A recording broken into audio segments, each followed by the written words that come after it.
peace, love, unity, community. No, Curtis. How y'all doing tonight? Today, Curtis. It's March 30th. Eid Mubarak. End of Ramadan. Mubarak. That's how you say it. Eid Mubarak. End of Ramadan. How y'all doing? How y'all feeling?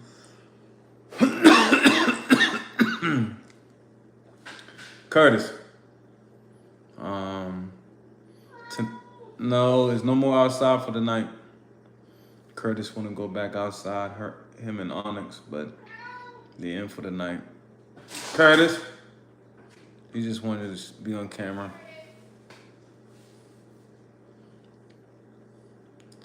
So how y'all doing tonight? I'm doing well myself. Thank you for coming on here, subscribing to the channel. The latest I just looked at my YouTube is 186 subscribers. So thank you for subscribing to the channel. I haven't been going live on Facebook here recently, but now I'm on Facebook again. Just saying what's up to everyone. Tonight I'll just be reading a book tonight. I still read. I still do what I do. I just wanted to change some things up, rebrand myself, and give y'all some new content. The other day, what was that? Saturday, Friday. Friday, I believe I was doing some sand workouts. I was outside in the sand, working out. Tonight, I'll be reading a book called Black Diamond, and it's the story of the Negro baseball leagues. Yeah, tonight's gonna be a good read. Do y'all read out there? If y'all do, what books do you read? What books do you read? If you just joining the channel, joining the live, please hit the like button, the subscribe button, hit the bell button so you can get the notification.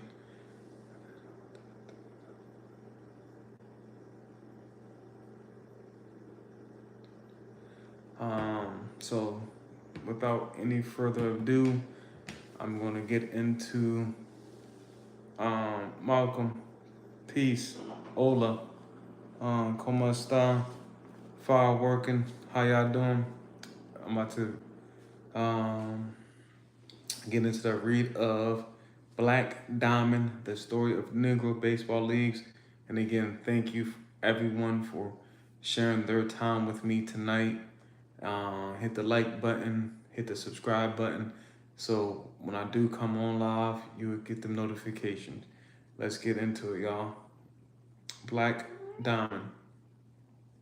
Thank you for the like.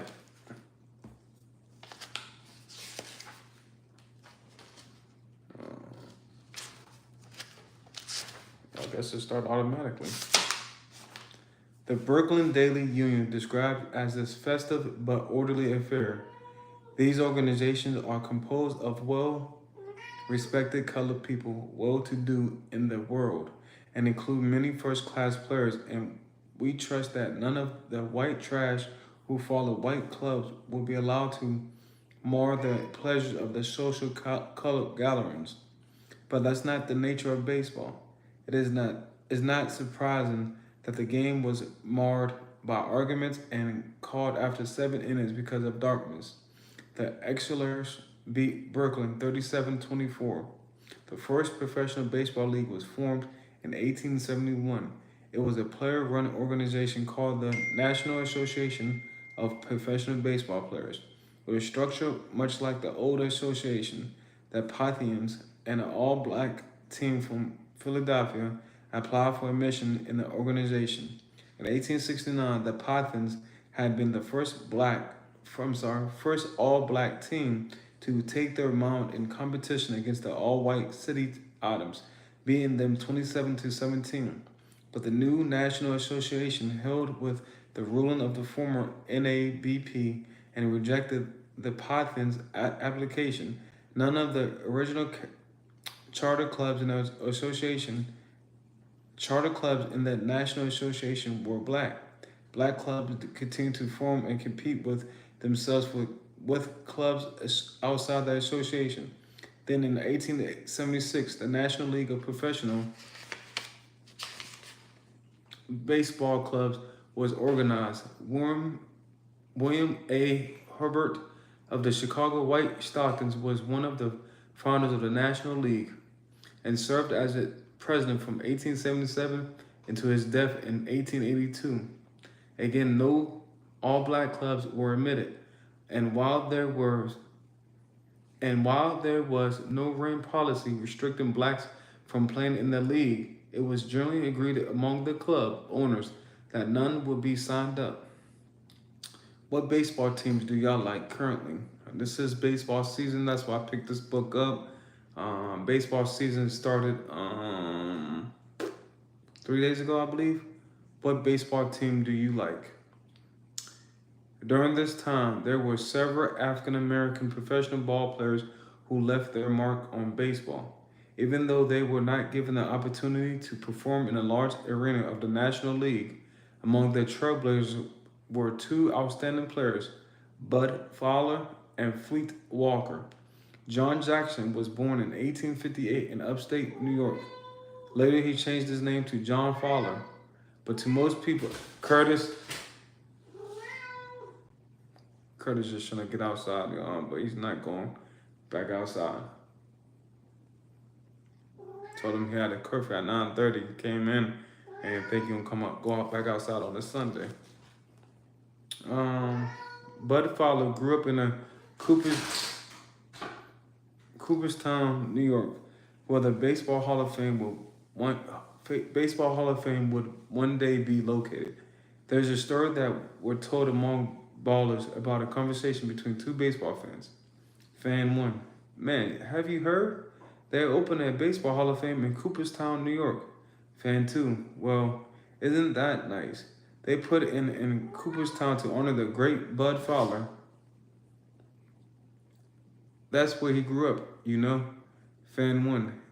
Now you know them white folks wouldn't put the Hall of Fame up in the honor of no black ball player. Fan two, well, they should.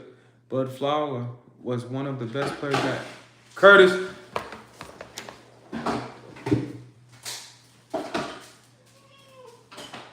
That's no.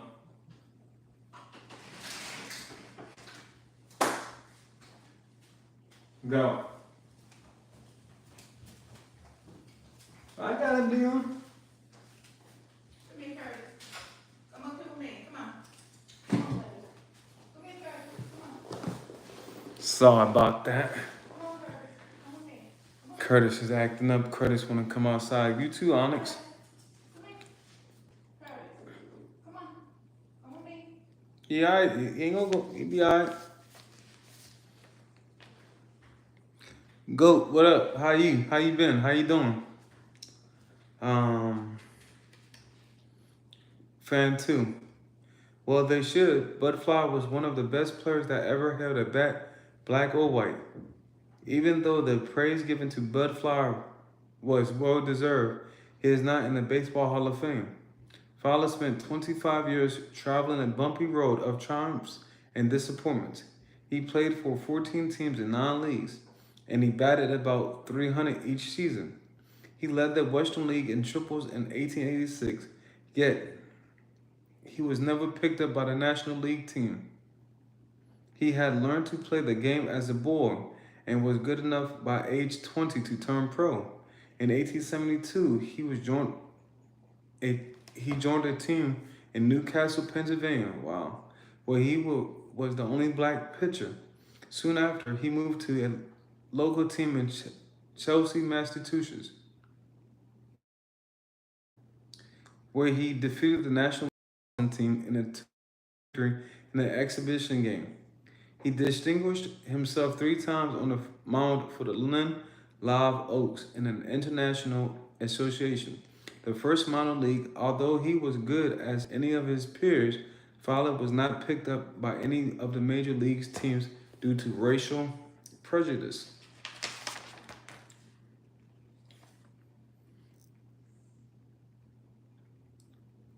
Like many other, like many of other, like many of the early players, he played more than one position. I'm sorry. Fowler was a good pitcher, but he shifted to second base. The pitching position was converted by white players, so he figured that by shifting to second base, there might be more opportunities open to him. The Sporting Life, a newspaper of sports in the late 19th century, summarized Fowler's career during the 1885 season. Fowler, the crack-colored second wow. Fowler, the crack-colored second baseman, is still in Denver, Colorado, disengaged. The poor fellow's skin is against him. With his splendid abilities, he would long ago have been on some good ball club had his skin been white instead of black. Those who know say there is no better second baseman in the country. Did y'all know that? Did y'all know about Bud Fowler? Moses Fleetwood Walker, better known as Fleet Walker, was born October 7th, 1857 in Mount Pleasant, Ohio. His father, Dr. Moses Walker, moved the family to Steubenville, Ohio when Fleet was a boy. Ohio was a vital connection in the Underground Railroad and the network of abolitionists who helped runaround slaves reach freedom. Having never been a slave, Fleet grew up with a strong self-image, but he understood the suffering of those who had been enslaved. At Oberlin College, one of the first integrated colleges in the United States, Fleet and his brother Weldie Walker helped start a varsity baseball team. Later, the brothers played together at the University of Michigan, where Fleet made a name for himself as a catcher. In those days, the ball was caught barehanded, and there was no chest protector or face mask. Catchers were often the first to suffer injuries, some of them very serious. Fleet soon learned just how dangerous his position could be in a bigoted situation.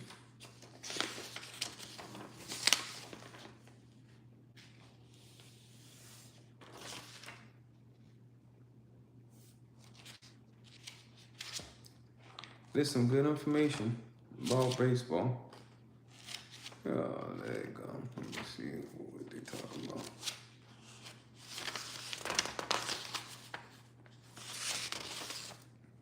There's a couple more pages. To end the first chapter.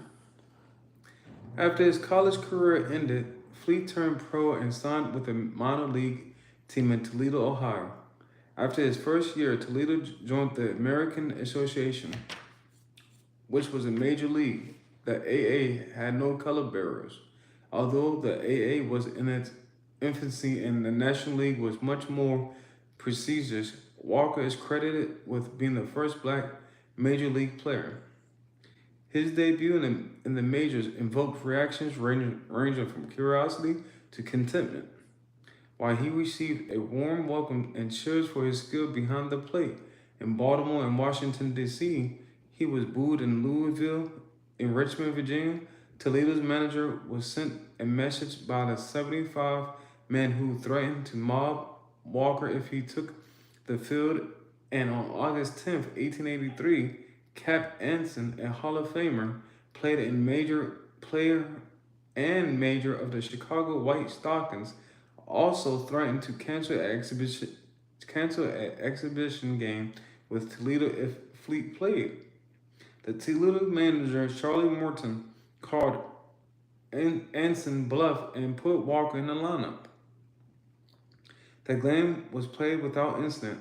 Walker broke a rib in July 1884 and played sparingly for the rest of the season. Even though he had earned respect among the players and the fans, at the end of the season, the Toledo team folded.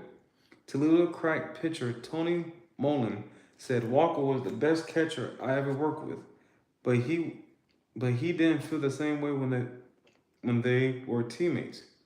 Marlin admitted, I disliked a Negro, and whenever I had to pitch to him, I used anything I wanted without looking at his signals. Meanwhile, Welders Walker's fleet younger brother played 6 games with Toledo in a series against Indianapolis in 1884. After Toledo folded, the AA closed its doors to black players. Fowler and Walker were only two of the several early ball players who deserve recognition. In 1887, 8 of the best black players went into the minors, playing in the newly formed International League. In 1887, it seemed that baseball might succeed at dropping their color barrier. The International League, consisting of teams in Canada and upstate New York, accepted black players. Among them were Fowler, who went to Birmingham,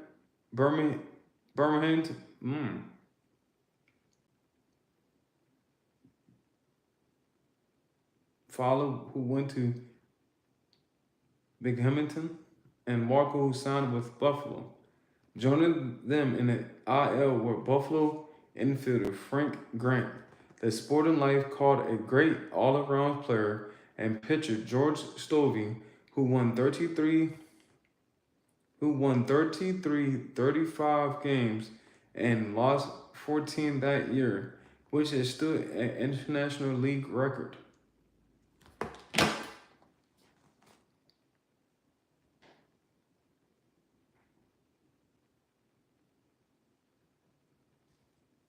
Hey Dot Dot, how you doing? Thank you for the like. What you doing tonight, baby? How you doing tonight? I'm just reading a baseball book. Baseball season just started. So who's your favorite baseball team? Who's your favorite baseball team? I got a couple more pages. I'm gonna wrap it up pretty soon. Cool read. Thank you. Although their performances were outstanding in the field, on the mound behind the plate, and I bet the black players were still not accepted on the merit of their skills. They endured fans calling them the Negro pitcher and the coon catcher, newspaper headlines declaring colored players distasteful, and the Sporting Life asking how far would this mania for engaged colored players go on? On the field, the indignities didn't stop. Opposing pitchers often threw beanballs at black batters. An unnamed white player remembered Fowler used to play second base with the lower part of his leg encased in wooden guards. He knew that about every player that came down to second base on his still had it in for him. But being spiked wasn't as painful as being shunned by fellow players.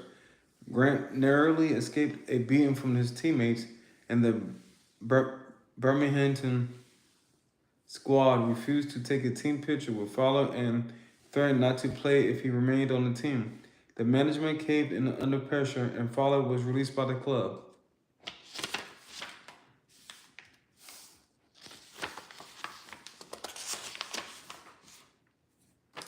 Then in July 1887, the IL directors decided that since white players had misgivings about blacks and had threatened to leave the league if something was not done, no more contracts would be offered to black ball players.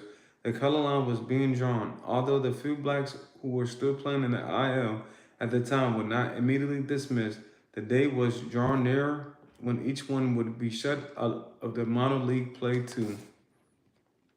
George Stovey was slated to pitch against the Chicago White Stockings in an exhibition game in New York. Chicago was the top team in the majors at the time, but everybody knew that Stovey was the best pitcher around. It was rumored that New York Giants were showing some interest in him. After all baseball was a business and Stovey could help them win games, the New York club was willing to forget about color. But would the Giants break the gentleman agreement that had existed between National League owners and sign a black player? We can only guess about what might have happened. Cap Anson, Chicago player manager who tried to borrow Fleet Walker for an expedition game with Toledo a few years earlier, secretly threatened to call the game if Stovey played. Get that nigger off the field, he said, spitting on the ground. Once again, management gave into pressure. They issued a pre-game statement removing Stovey from the lineup due to illness, was given as the cause, but Stovey wasn't ill. Months later, the real reason was revealed in the media, but the shout-out of black players continued. In 1888, there were still five blacks in the integrated IL. Stovey had been dropped, and it was a particularly difficult time for Frank Grant. Although he had a very impressive record with Buffalo, a 326 batting average and 11 homers in 95 games, Grant was hassled by opposing players who tried to cleat him with their spiked shoes. Although he too wore wooden shin guards, he ended up having to abandon his second base position, yet was forced to muff balls to drop the ball intentionally for fear that he might injure a white runner while making a tag. Several newspapers ran editorials blasting the IL and its white players for banning qualified black players from entering the league and the abuse heaped upon the blacks who were already playing. The New York Call wrote, if anyone in the world, the social barriers are broken down, it is, oh, sorry, Facebook, but the laptop about to cut out on me. It's all right. Charge it up a little bit, I guess.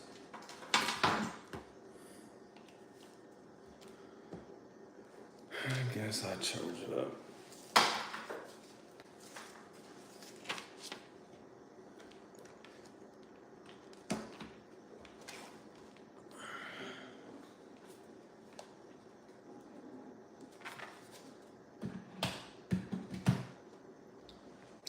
Okay, we back.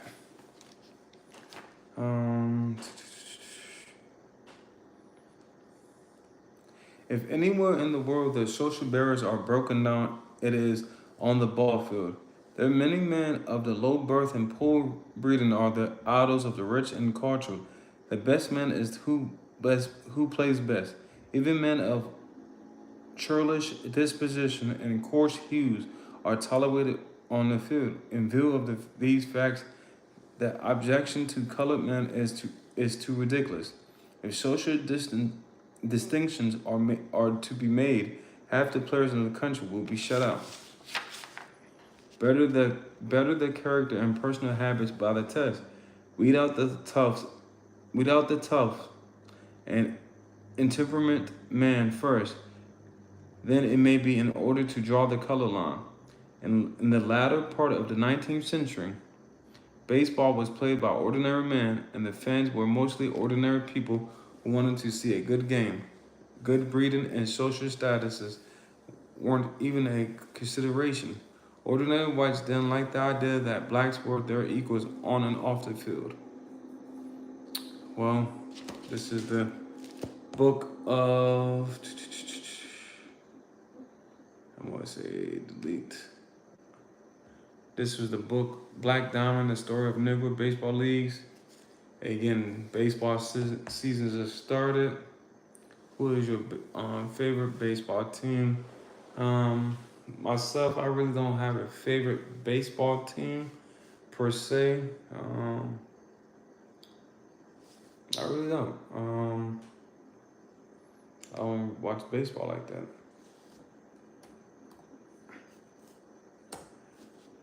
MLB.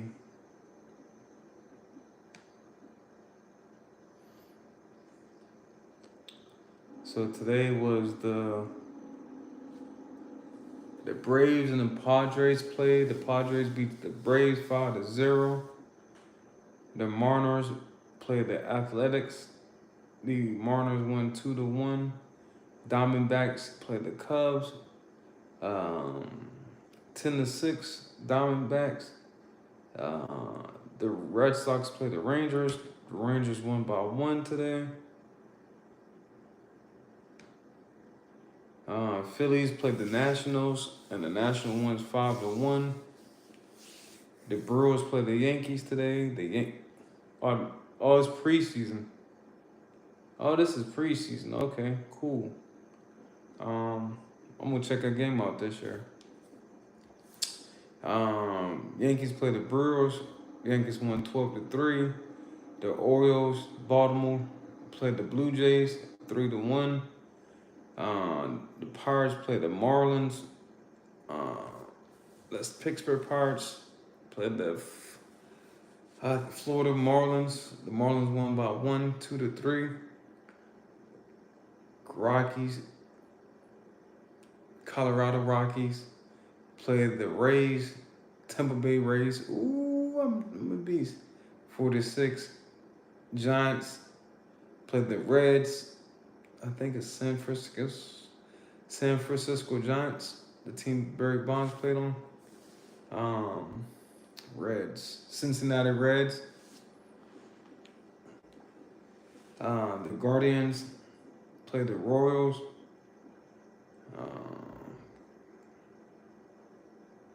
Who are the Guardians?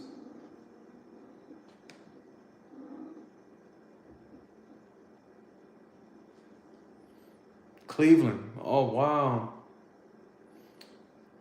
Oh wow. Did y'all know Cleveland was not called the Cleveland Indians no more?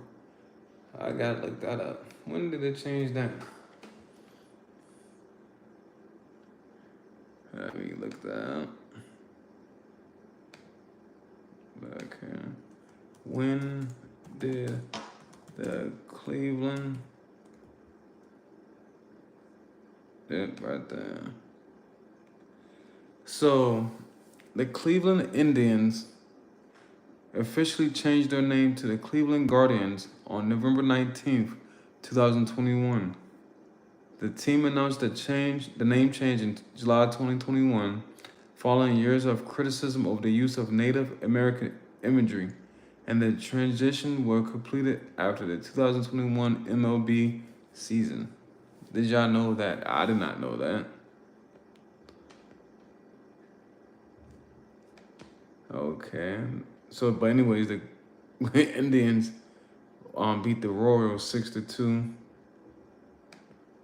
And this is preseason too. I might go. I'm gonna see if my wife wanna go to a baseball game. Probably down, Atlanta somewhere. The Angels played the White Sox. I think it's the Los Angeles Angels. No, Angels. I'm gonna check.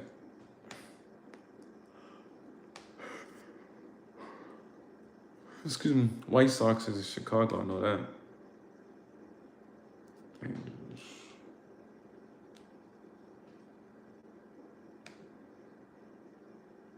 Yep, Los Angeles Angels.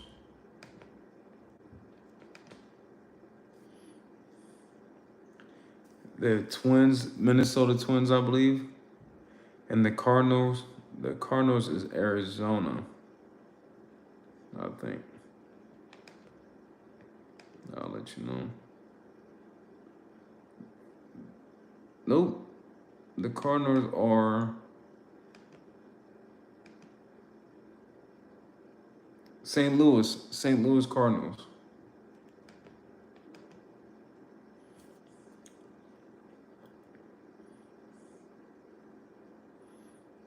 Okay, the Red Sox. Who's the Red Sox? Boston Red Sox and Texas Rangers. The Rangers won by 1, 3-2. And the rest ones I said. All right, y'all. It's been 30 minutes. It's been real. Thank you for the support. Thank you for the likes. Thank you for the shares. Make sure you share this video. Have this video go from 1 share to 1 million shares. We on our way for the subscriptions, the subs rather. I thought I was gonna hit 200 by Friday. I didn't. Only got 187 now. So if you do me a favor, who's watching, thank you for sharing. You welcome. If you're watching this, share this video. Put it on Facebook. Share it to Facebook, TikTok. Doesn't matter. Just share this video to your friend, to your neighbor, to your brother, your sister. I promote peace, love, unity, community, family, shalom. And another word for shalom is just abundant. But what shalom means, rather, it means abundance and wealth. Um, Today is the first day of the week, so most people be chilling on a Sunday, which is respectable. But tomorrow is Monday, and I pray that you have a blessed Monday. I pray that you just wake up and don't be overwhelmed. Don't be stressed. Oh man, I gotta go to work, man. Today's Monday and I gotta go to work. No. Stay focused, stay locked in. Whatever you do out there, stay locked in. Stay locked in. Make sure you detox. I still promote my detox. Make sure you drink your waters, which I've been drinking major water all day. Um, that I'm not drinking my teas right now. It's kind of warm here. I kind of trying to drink the teas during the cold weathers. Um, your juices, your natural juice, but your yeah, tea as well, but your just your regular juices like apple juice, cranberry juice, Tangerade, what kind of juice it is? All types of juice, minus that sugar. So, um, if y'all don't got nothing to say, I've been on for 30 minutes. Um, that's it, y'all. Y'all gonna catch me tomorrow. If you catch me tomorrow, you gotta turn them notifications on, right?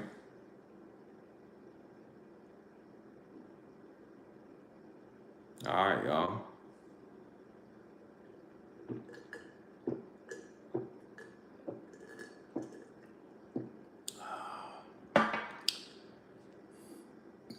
Peace, love, unity, community, family, and shalom. Eid Mubarak, Eid Mubarak. Um, End of Ramadan. So my brothers and my sisters that all participated in Ramadan, I just want to say thank you. I forgot I was live on Facebook too. Um, Facebook ain't hitting on nothing, but um, have a good one. Be well. Be at peace. Do your thing. Stay locked in. All right, y'all. Until tomorrow. Peace.